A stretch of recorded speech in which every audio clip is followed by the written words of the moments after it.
عمرك سألت نفسك ليه سعر البنزين بيزيد؟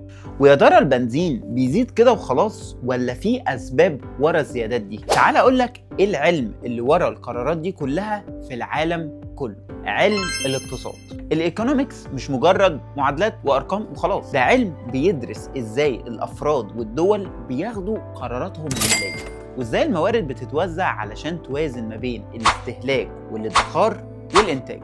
وفكره الاقتصاد نفسها مش جديده، لان من القرن ال 18 عالم ادم سميث قدر يشرح ازاي السوق بيشتغل لوحده، ومن وقتها بقى الاقتصاد اتطور وبقى هو الأساس في أي قرار سياسي أو تجاري بيتاخد في العالم كله. الاقتصاد بقى بيتقاطع مع مجالات تانية زي السياسة والتجارة والتمويل وحتى مع التكنولوجيا. حد هيقول لي طب بعد ما اتخرج من الاقتصاد هقدر اشتغل في ايه؟ خريجين الاقتصاد بيشتغلوا في البنوك والشركات الدولية والمؤسسات الحكومية والمنظمات العالمية زي وورلد بانك IMF، ودي مؤسسات مرتباتها عالية جدا. الجامعات في ماليزيا بقى بتركز على التطبيق العملي، مش بس النظريات، لكن كمان دراسات الحالة ومشاريع تحليل البيانات والتدريب في مؤسسات مالية حقيقية. ومع الشهادات المعتمدة عالميا فرصك في المجال ده بتكون قوية في أي بلد. فلو نفسك تفهم العالم من منظور القرارات